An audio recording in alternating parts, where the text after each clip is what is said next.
සලාදයකට Burgher එකකට නැතිනම් sandwich එක්කට නැතිවම් බැරි දෙයක් තමයි මේ සලාද කොළ. ඇමරිකාවේ මෙවා මහා පරිමාණයෙන් වගා කරන. ඒ නිසාම තමයි මේවා ඉතාමත්ම නැවුම්ව හැබෙන සුළු සහ පෝෂදායී ආහාරයක් විදිහට මිනිස්සු අතට ලැබෙන. ඇමරිකාවේ සලාද කොළ ගොඩක් රටවල්වලට අපනයනය කරනවා. විශේෂයෙන්ම රෝමෙන් අයිස්බර්ග් බටහෙච් වගේ වර්ග ගණනාවක් මේ සලාද කොළ තියෙනවා. ඉතිං පුංචි බීජයක ඉඳලා මිනිස්සුන්ගේ කෑම මේසේට එනකං මේ සලාද කොළවල පුදුමාකාර ගමනක් තියෙන. අපි බලමු මේ හරිත කෘෂිකර්ම තාක්ෂණය යටතේ මහා පරිමාණ වගාභූමිවල නවීන තාක්ෂණය යොදාගෙන මේ සලාද කොළ වගා කරන්නේ කොහොමද සහ ඒවා නඩත්තු කරලා අසන්න ලබාගෙන කර්මාන්ත ශාලාවන් වලට ගෙනල්ල නැවුම්ව සකස් කරලා වෙළඳ පොළ වෙත නිකුත් කරනු ලබන ක්‍රියාවලිය කොහොමද සිද්ධ වෙන්නේ කියලා. මුලින්ම සිද්ධ වන දේ තමා පස සකස් කිරීම. සලාද කොළ වගා කරන්න කලින් පස සකස් කිරීම තමයි පළමු සහ වැදගත්ම පියවර වන්නේ. මුලින්ම පස ලිහිල් කිරීම. ටැක්ටර් රථ භාවිතා කරලා පස හොඳට පෙරලනවා. මේ නිසා පස හොඳට ලිහිල් වෙලා වාතයට හොඳට ගමන් කිරීමේ හැකියාව ලැබෙනවා. ඒ වගේම සලාද කොළවල මුල්වලට පහසුවෙන් වැඩෙන්න අවශ්‍ය කරන පසක් නිර්මාණය වෙනවා. ගොවින් පසේ pH අගය පරීක්ෂා කරනු ලබනවා. සලාද කොළවලට හොඳටම පෝෂ පදාර්ථ උරාගන්න නම් pH අගය 6.8 අතර පවත්වා ගන්න ඕනේ. ඉතිං මේ අගේ පවත්වා ගන්න අවශ්‍ය කරන විදිහට තමයි පස සකස් කිරීම කරනු ලබන්න. ඊළඟට පොහොර එකතු කිරීම කරනු ලබනවා. සලාද කොළවලට අවශ්‍ය පෝෂ පදාර්ථ ලබා දෙන්න කාබනික හෝ රසායනික පොහොර තමයි එකතු කරනු ලබන්නේ. විශේෂයෙන්ම සලාද කොළවලට හරිත පැහැය සහ හොඳ අස්වැන්නක් ලබා දෙන්න අවශ්‍ය කරන නයිට්‍රජන් බහුල පොහොර තමයි භාවිතා කරනු ලබන්න. දැන් අපි බලමු බීජ පැලකර ගැනීම සහ ශේෂ්ත්‍රයෙහි සිටුවීම කොහොමද සිද්ධ වෙන්නේ කියලා. බීජ මුලින්ම හොඳම වර්ධන තත්ත්වයක් සහතික කරන හරිතාගාරවල තමයි පැලකිරීම කරනු ලබන්න. මේ සඳහා දල වශයෙන් සති 2-3 අතර කාලයක් ගතවෙන.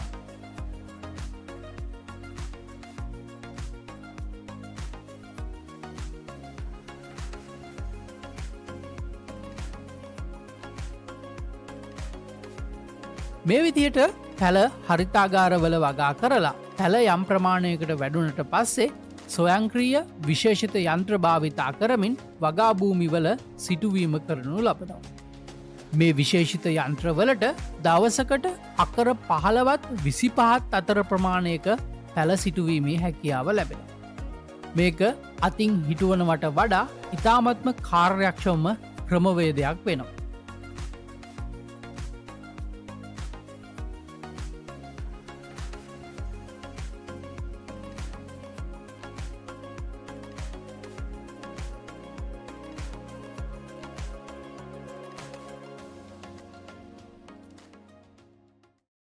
දැන් අපි බලමු මේ සලාද කොළ වගාවක් නඩත්තු කිරීම කොහොමද සිද්ධ වෙන්නේ කියලා.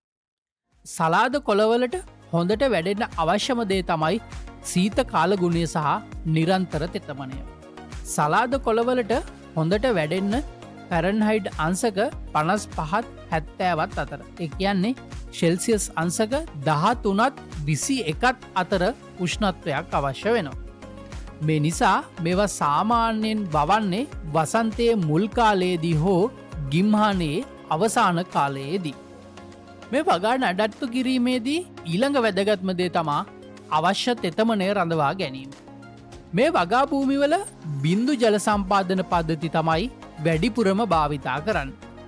මේකෙන් ජලය ඉතිරි වෙනවා වගේම පොළව නිතරම තෙතමනයක් සහිතව පවත්වා ගැනීමේ හැකියාව ලැබෙන.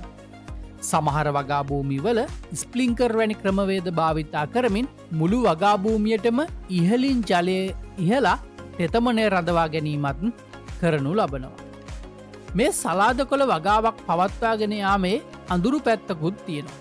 ඒ තමා එහි විශාලතම අභියෝගය වන පලිබෝධකයන් සහ රෝග පාලනය. කුඩිත්තන් ගොළුබෙල්ලං ට්‍රිප්ස් වැනි සලාද කොළවලට හානි කරන විශේෂිත කෘමීන් වර්ග ගණනාවක් ඉන්න. ඒ වගේම විවිධ රෝග ගණනාවකිනුත් මේවට තර්ජනයන් එල්ල වෙනවා.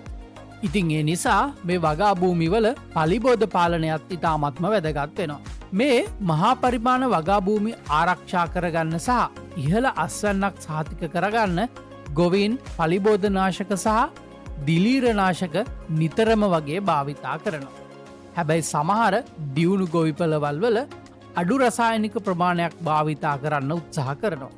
ඒ සඳහා ඔවුන් කරන්නේ මේ වගා භූමිවලට හානි කරන කෘමිසතුන්ගේ ස්වභාවික සතුරන් මේ වගා භූමිවලට මුදා හැරලා ඒකාබද්ධ පලිබෝධ පාලන ක්‍රමවේදත් භාවිතා කරනු ලබන. ඉතින් මෙන්න මේ විදිහට තමා මේ වගා භූමියක් නඩත්තු කිරීම කරනු ලබන්න. දැන් අපි බලමු අස්වනු නෙලීම කොහොමද සිද්ධ වෙන්නේ කියලා. සලාද කොළ වගා කරලා දවස් 60ත් 80ත් අතර කාලයේදී අස්වනු නෙලාගන්න තත්ත්වයට පත්වෙනවා. ඇමරිකාව වගේ ලොකු වගා භූමිවල මේ වැඩේ කරන්න විශේෂයෙන් නිර්මාණය කරලා තියෙන විශාල අස්වනු නෙලන යන්ත්‍ර භාවිතා කරනු ලබනවා. මේ යන්ත්‍ර සලාද කොළ ගහේ මුලින්ම ගලවලා ගන්න. ඊට පස්සේ කන්වයා බෙල්ට් එකක් දිගේ යන්ත්‍රයේ ඉහළට ගමන් කිරීම සිද්ධ වෙනවා. මෙවැනි යන්ත්‍රයකට පැයකට අක්කර එකත් දෙකත් අතර ප්‍රමාණයක අස්වැන්නක් නෙලා ගන්න පුළුවන්. ඉතින් මේ යන්ත්‍ර ඉතාමත්ම වේගවත්ව වැඩ කරනවා. මේ කන්වයා බෙල්ට් එක මත වැඩ කරන අය හානිවුණු නැත්තම් පරණ වුණු කොළ පරීක්ෂා කරලා ඒවා ඉවත් කිරීම කරනු ලබනවා.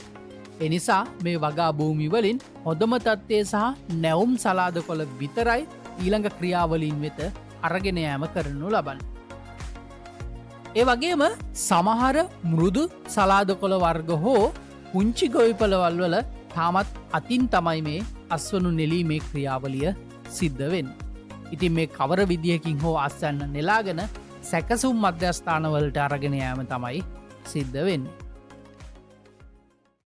දැන් අපි බලමු සැකසීම සහ ඇසුරුම් කිරීමේ ක්‍රියාවලිය කොහොමද සිද්ධ වෙන්නේ කියලා.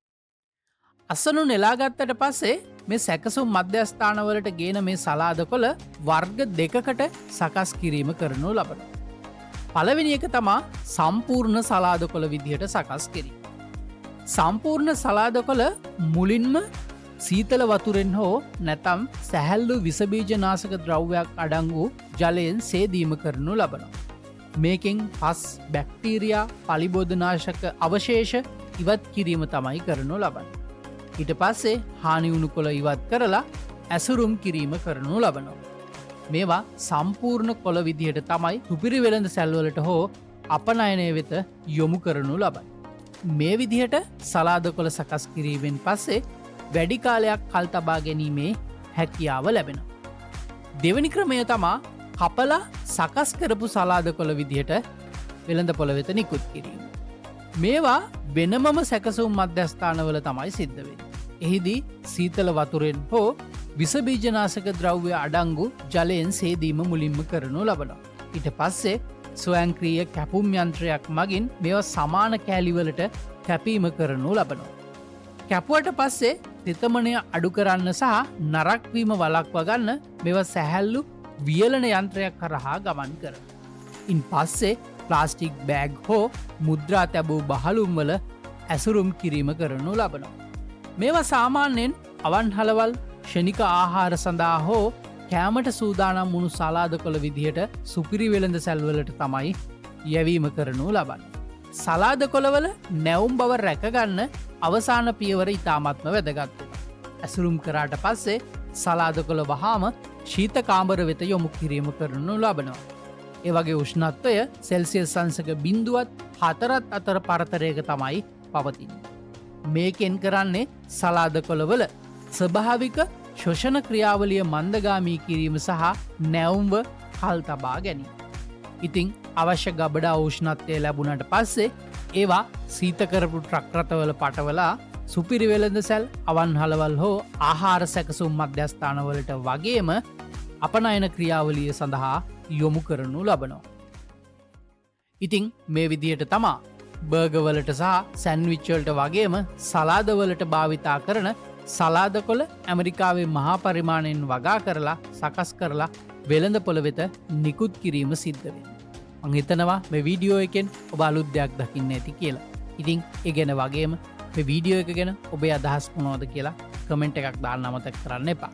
එනම් යළිත් ලෝකය ගැන දැනුම ගෙනෙන වීඩියෝ එකකින් අපි හමුවෙමු. ඔබට ජයග්‍රාහී සුබ දවසක් වේවා.